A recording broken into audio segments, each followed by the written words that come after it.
The Yautja religion is nothing less than a well-kept secret, much like their technology and their supposed homeworld in the far reaches of the galaxy. We know for certain that theirs is a polytheistic society where different factions may worship the same or different gods. However, who are these gods? What do these gods or godlike entities ask the predators to do? What exactly is the mode of worship? Well, the shadows of curiosity continue to linger on, but we thought it would be nice to collect the existing information about the predator gods and religion. Without further ado, let's throw some light on the subject. Before we go into our explanation, we have a very small request. If you like our content, please support us by subscribing to our channel. This is a small click for you, but for us it means a lot. Thank you, and let's begin.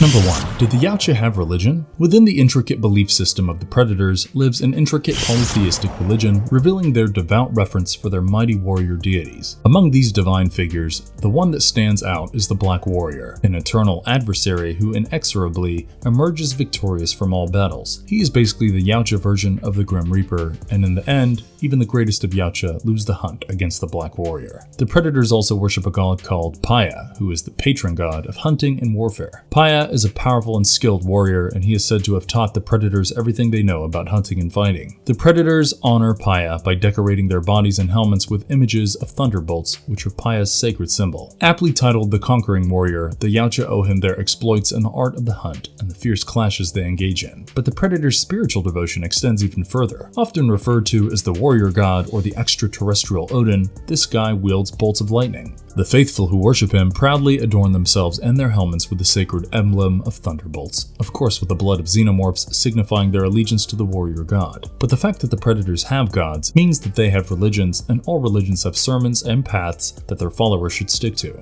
So what are these paths? What are the do's and don'ts of the Yautja religion? Well, I believe it is the code of honor that the Yautja employ during their hunts. At the heart of Yautja culture lies an unwavering devotion to the pursuit of the hunt. Their motivations transcend mere survival or sustenance, driven instead by the pursuit of honor, the thrill of the chase, and the desire to prove their mettle. Even romance is intertwined with their hunts, as male predators vie for the attention of females who remain indifferent otherwise, which means that if a predator doesn't participate in honorable hunts, his line stops flourishing. In fact, without the hunt, life loses its purpose in the eyes of the Yautja. Once successful, the Yautja proudly mark themselves with the blood of their prey. Each clan bears its distinct symbol, with a thunderbolt emerging as the most recognizable one among them, and as I already mentioned, it is associated with a warrior god. While the Yautja largely adhere to a code that forbids combat among themselves, much like ours, their culture reveals a few deviations from the norm. Unconventional alliances with humans, internal power struggles, and occasional instances of renegade behavior often bring dishonor among clans and individual Yautja. The acts of dishonor, such as the targeting of unarmed individuals or ambushing from the shadows, are generally considered exceptions perpetrated by factions known as killers or bad bloods. To counter this menace, enforcer predators are sent, who are tasked with either ending the lives of the bad blood predators or with bringing them to Yautja Prime to face justice.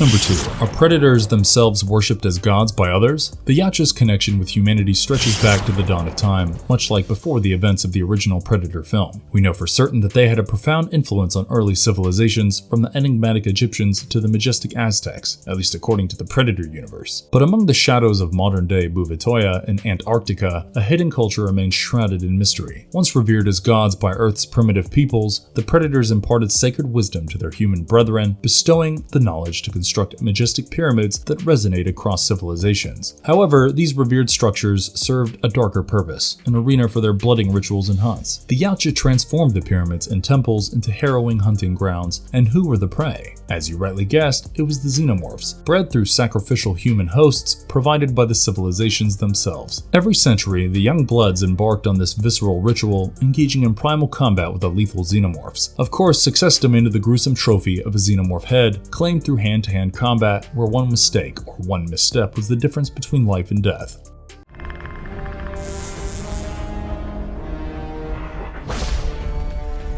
Number 3. Which other gods or godlike entities do they worship? A. Kail. The Yautja trace their origins back to a race long enslaved and tormented. Before they became the ruthless hunters that they are, the predators were the Hishku-Ten, proud civilization that fell under the tyrannical grip of the parasitic Amengi, an insectoid scourge. Not content with mere subjugation, the Amengi turned their cruel attention to their Hish prey, transforming them into living playthings for their twisted hunting games. To heighten the thrill, the Amengi manipulated the genetic fabric of the Hish, sculpting them into fearsome creatures, formidable even among their own kind. But in the shadows of this dark epic, a defiant leader emerged, Kail. With audacious bravery, he united the mightiest Hish warriors, forming an alliance veiled in secrecy. In a stunning act of defiance, Kail claimed victory by slaying one of the powerful Amengi, wearing its face as a grisly trophy. Inspired by their leader's unwavering spirit, the Hish embarked on a remarkable evolution. Shedding their former identity of an enslaved race, they transformed into the formidable Yautja, embodying both fear and respect among their tormentors. So it is not surprising that Kail attained a godlike status in the predator culture.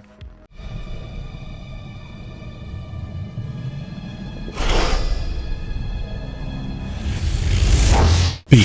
Lord Predator. So in the Yautja history, Kail emerged as the original progenitor, the harbinger of a warrior race. Yet it was Lord Predator who ascended to legendary status by achieving a legendary feat. Well, he successfully hunted down the xenomorphs known as serpents and ascended to the ranks of a revered prophet or lord. What began as a primal pursuit soon transcended mere sport, evolving into a quasi-religious pilgrimage for those who sought brave enough to meet these deadliest of creatures. Victorious hunters etched their clan symbols upon their foreheads, anointing themselves with a thunderbolt, an emblem intertwined with extraterrestrial origin. The legacy of Lord Predator was enshrined in several places throughout the cosmos, notably on the forsaken planet BG-386, where the 2010 game Aliens vs. Predator is set. Here we could see a marvelous temple that housed his sarcophagus alongside a sculpture honoring the fabled hunter.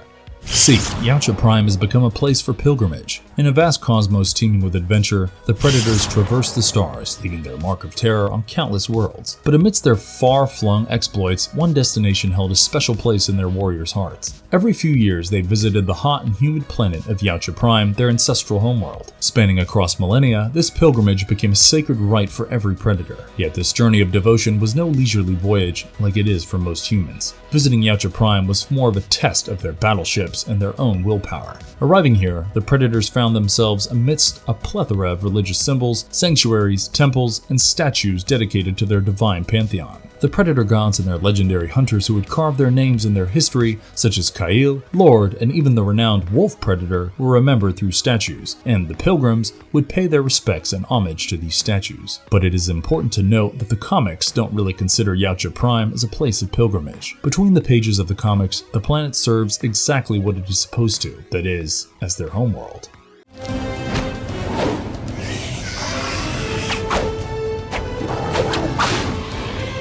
Marvelous verdict. So in the realm of the Yautja, where blades gleam and the color of blood shines the brightest, their spiritual realm remains veiled in secrecy. While their physical hunting prowess has enthralled audiences, their religious beliefs are largely unknown. What is interesting is that they have been worshipped by humans from the past, who are so devoted in their service that they willfully became hosts for xenomorph facehuggers. Now, that's another level of sacrifice for your deity. And if you liked our content, don't forget to leave a like and subscribe to us if you haven't already. Have a good one and be safe. Thanks everyone.